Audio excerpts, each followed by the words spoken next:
Even in August, there's still a little bit of snow hiding up here.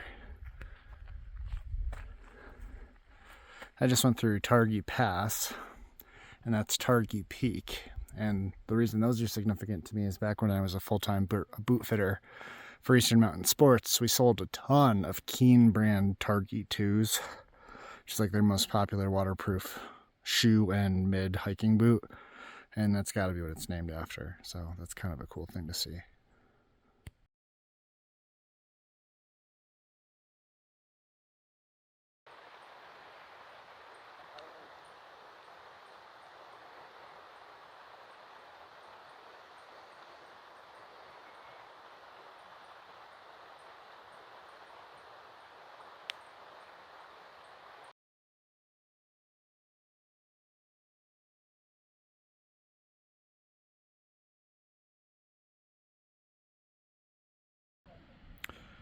This is the evening of day 100.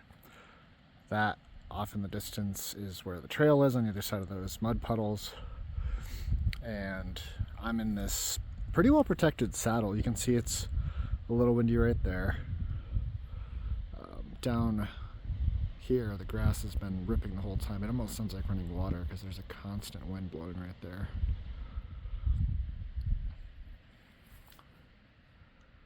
But I found a really nice protected spot. Hopefully you see none of the grass is really blowing too bad. And the reason is this nice big cliff formation right here. So that's protecting me from the south, which is the direction the wind's really kind of coming out of. And bonus, there's these neat little cave things that's actually see-through, and there's flowers growing out of them. So it's kind of like a little garden.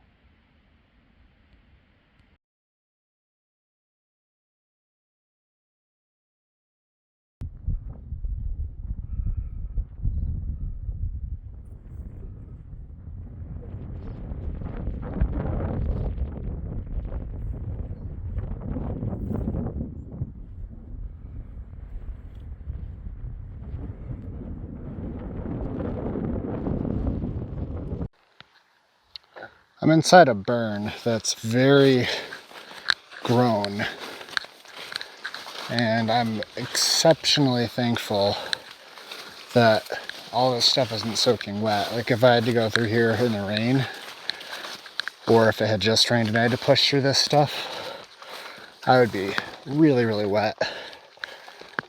There's a lot of beautiful wildflowers, but it's kind of hard to follow the trail.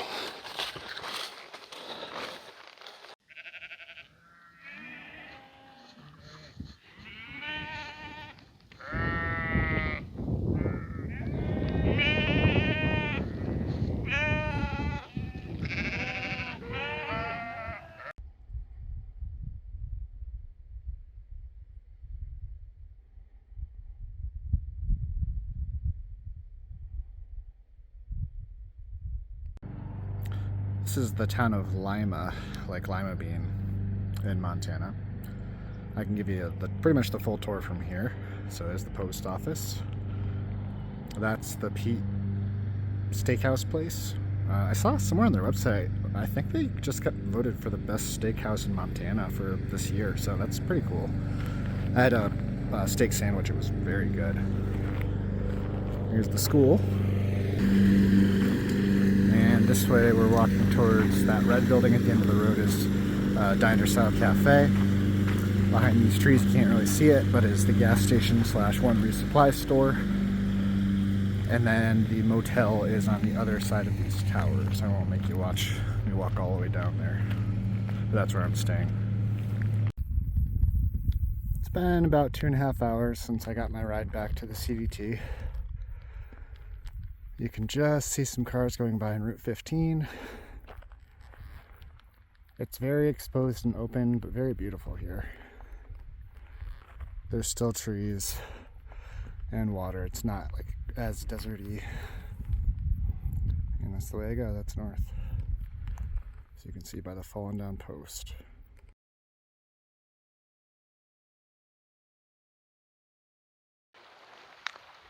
It's about 8:20 and I'm calling it a day. There's a good water source right over there that I can hear trickling, and there's supposed to be a fire ring up there. Not that I'll have a fire, I still haven't had a single one. I have sat at one that somebody else made in Yellowstone, but that's it.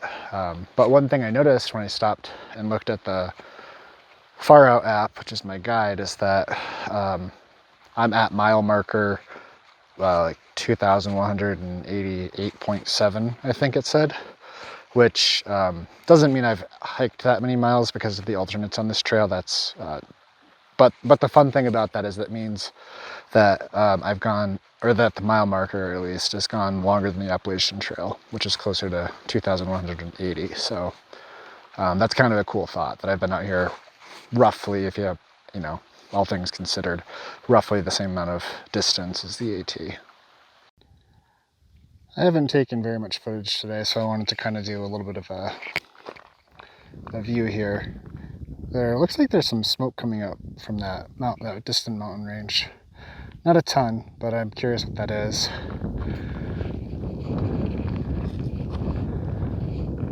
But I've been up on this sort of like bald, I guess, this big rounded ridge on this road for many, many miles. You can see that it keeps on going, so I'm pretty much at the highest point of it now, or at least, actually, yeah, I am. And there's that thing that's kind of denoting that, I think.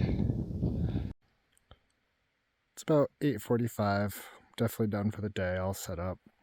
Tired. I was hoping to get like another 2.5 miles into a nice spring, but the terrain was tough, the sun was brutal, really hot, and I just didn't make it. I had to stop 3 times for water, so.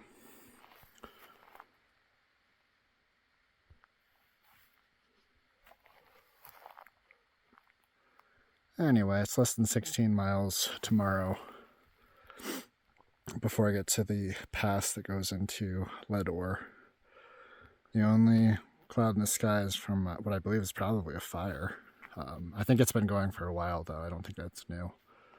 Somebody had mentioned there was one by Leadore a while ago, so hopefully everybody's safe over there and they're getting it under control. Very pretty, extremely calm up here right now, no breeze whatsoever. And there should be a nice sunrise in the morning. And because it's a town day, I'll be getting up early to get to town at a decent time, and that should also give me a really good sunrise, so stay tuned for that. Just started waking up, but the sunrise beginnings are very pretty.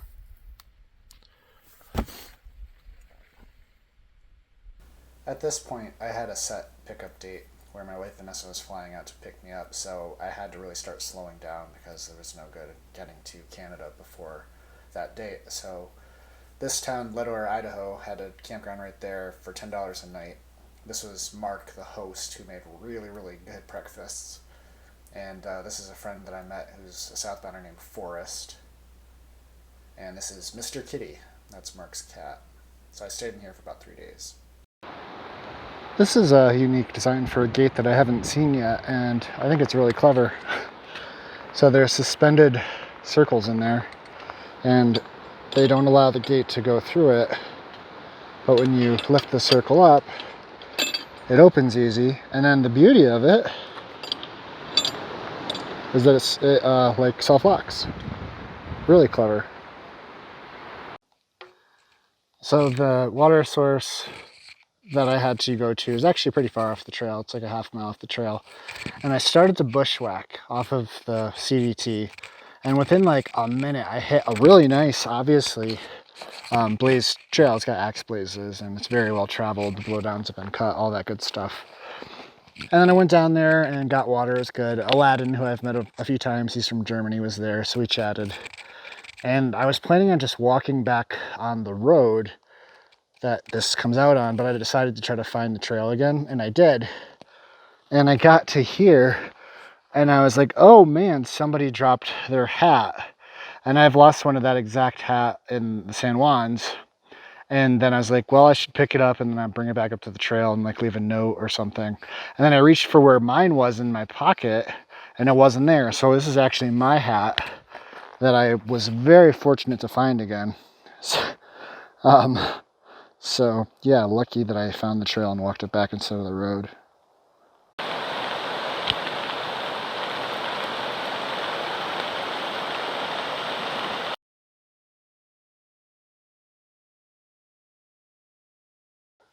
All right, I'm gonna move back because that mama has a cub with her, but I did want to get a video. The cub went running by the dirt road. There she goes, she's going after her cub.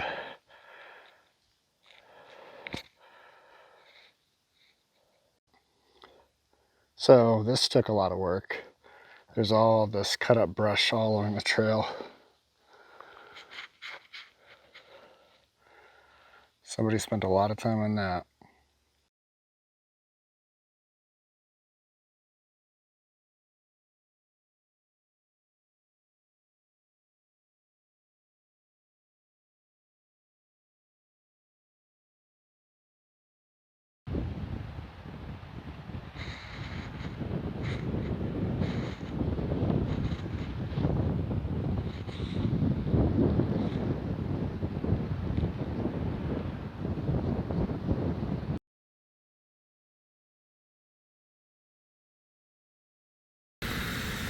So I'm in Darby, Montana, and there has been crazy thunderstorms today.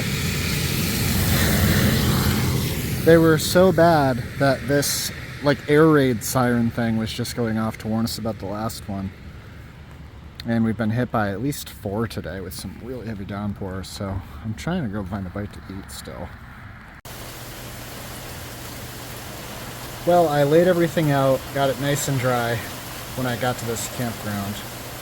And fortunately for me, I saw a crazy washout looking cloud coming right at us, even though the weather didn't predict it. Even when I looked at like the radar, it didn't show anything. So I rapidly put everything away in the tent, and I'm glad I did, because it's pouring out, even though you can see clearly blue skies over there. And also, because I'm in town, I'm on Wi-Fi, I'm plugged in, and I'm dry. My laundry's going right now. After this thunderstorm passes through, time to resupply, so I am glad that I'm not walking in this. So I'm staying at the Travelers RV Park, which they let you tent for $30. It's a nice place. This is downtown, so I figured I would show it a little. It's a cute little town, real grocery store. And the Montana Cafe had the biggest sandwich I've ever eaten. Like, no joke, it weighs over 2 pounds. It was crazy.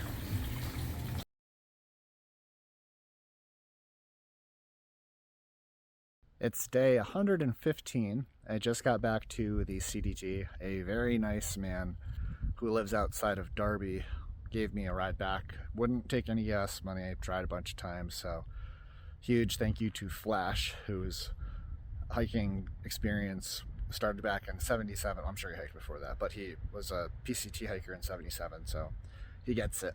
Really nice guy. Darby was a really nice stay. Yesterday I got slammed time and time again. I would say probably at least 6 thunderstorms came through, and a couple of them were crazy. One of the last ones, as it was getting closer to being dusk, or a few hours before, the volunteer fire department turned on like air raid sirens to warn people, so it was just nuts. And I did tent at the campground.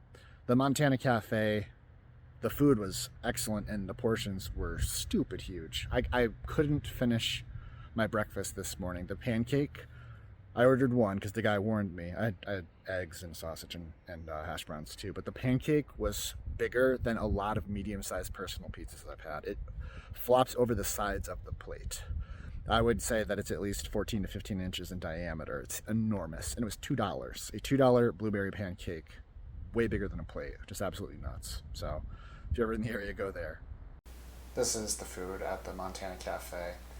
Darby is also the town that's close to the real ranch where they film Yellowstone, so that was kind of a neat thing. My ride pointed it out when he brought me back up to the trailhead. He pointed to the ranch where they film it. So here we are at the last place that I'll be by the Idaho border. So I start actually going into Montana for real now. If you aren't aware, the CDT follows essentially the border. Really it's the divide, but that's kind of what they made the state border for hundreds of miles, maybe 350 miles or something like that, until here at this warming hut for the cross-country ski area. So from here on out, I'm in the fifth and final state of Montana with something in the neighborhood of about 600-ish miles left, maybe less, depending on the route. Pretty wild. I've just officially entered the Pintler Range, which I've been looking forward to because Forrest, the southbound hiker that was healing up in Leadore, was telling me that he thought it was gorgeous. And so far, even though I've only been in it for about a half mile, I agree. This is called Surprise Lake. And I believe they call it that because you go up kind of a steep hill and all of a sudden you're at a lake. Like, I didn't think there would be a big body of water up this high, so that must be where the name comes from. But it's very beautiful. I really enjoyed the Pintler Range. It reminded me a lot more of the East Coast style hiking that I'm used to, where it's just up a hill, down a hill, up a hill, down a hill. So you have to work pretty hard, but there was lots of good views at the top, and it was very rewarding. Well, I just hit a new record for the furthest I've gotten accidentally off trail of the trip. It was just over a mile and about 600 feet downhill, so I had to turn around and then go right back up it. So I'm pretty frustrated right now, but these things happen out here. But I've walked back up at the top now, so this is what threw me off. So let's walk it together, right? Obvious, nice trail.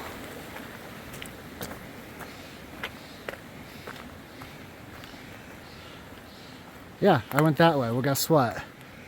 If you do a U-turn here, that's the right trail. And what makes things, I mean, like, it's signed, right? Like, obviously, when you look at it right now, you see that.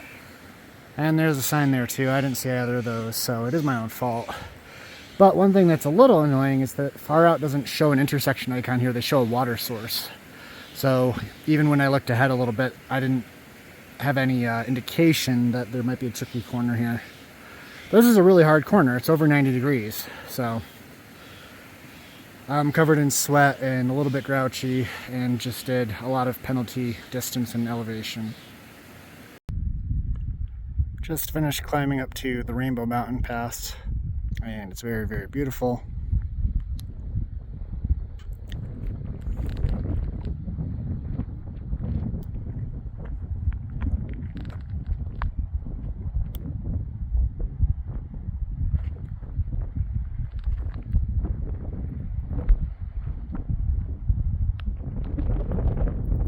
I made it to the intersection where you can either follow the CDT over towards Butte, or you can take the Anaconda cutoff, which is a popular alternate that brings you right into the town of Anaconda, which is highly regarded by many hikers as one of the best trail towns. I already have mail there, and I only gave myself enough food from Darby to make it there, so that's what I'm doing. It's a bit of weather coming in. Looks like it's raining over there. Every once in a while I hear some boomers. At first, I thought I had to go up and over that, which is called Mount Tiny. And it seemed like a bad spot to be when a thunderstorm's rolling in. I don't have service here to check the radar. But thankfully, I don't actually go up on top of that. You can hopefully make out the trail that goes up, and then it looks like it actually cuts around that sort of buttress and then traverses off that way instead of going over. So that's a little better. Looks like a boomer is going to hit me after all. It's blowing through. But I'm actually in a really good spot right now. So I came in right over there, and when I was trying to walk over here, the wind was almost blowing me over. It was coming in so fast, but this is a beautiful view. You can see all the water coming down in this valley right now. And that pass is where I'm headed, so that's good because I'm already below some trees here. So I'm not the highest grounded thing, but the path's really kind of cool. It just skirts right along that flat edge of this big valley right below it. So I'm gonna keep walking, try to get over there. Hopefully I don't get too wet. You can see there's some blue sky over there. I think it's just a passing thunderstorm. It stopped raining, so the thunderstorm came through and passed pretty quickly, but I can feel a huge difference in the temperature. It really dropped. And of course it got rained on, so my clothes are wet, so I'm pretty chilly. But this is, coincidentally enough, called Storm Lake. And I'm actually on the blue Anaconda cutoff alternate right now, so this is the first really pretty thing along the way. The trail kind of goes all the way around the lake and exits somewhere over there. I'm in downtown Anaconda, and these are some very, very cool deer hanging out in this front yard. I think they live here. I think they're probably pets. Because as you can see, we're very much on a real road. As you can see, more deer downtown. They're everywhere around here. Here's another example of very tame urban deer. That guy's only 10, 15 feet away. He doesn't care.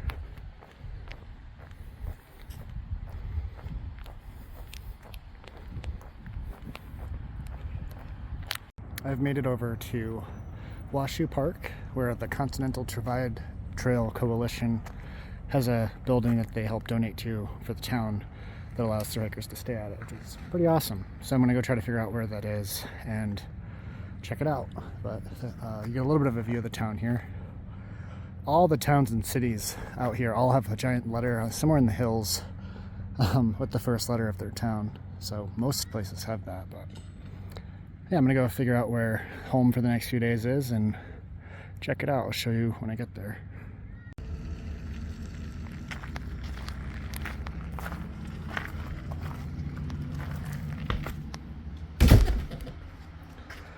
So, as you probably noticed by the sign, I'm in the town of Anaconda, Montana. And it is a very hiker-friendly town.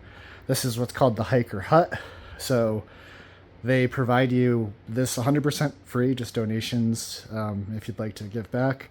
And there is Wi-Fi in here. There is a hiker-only locked porta potty with a key and access to fresh water. And then you can sleep in here even for a few days if you want. The bicycles are great to get around. And there is a mini fridge, microwave, and lockers for your stuff. This is kind of what I consider downtown Anaconda's center. It's actually a pretty big town, but it's all really nice automatic crosswalks and stuff. And there's this nice fountain here. A lot of shops and things that way. And then the Washoe Theater. I ended up spending 3 days in Anaconda because I was trying to kill time, and there's not very many places that you have a chance to sleep for free. This was a really neat theater. It was only $5 for my ticket. I saw Oppenheimer here, but it was this kind of like really classic looking theater. And this is inside the hiker hut, which was a great resource. I'm super appreciative of them, and one last more domestic deer hanging out by the hospital.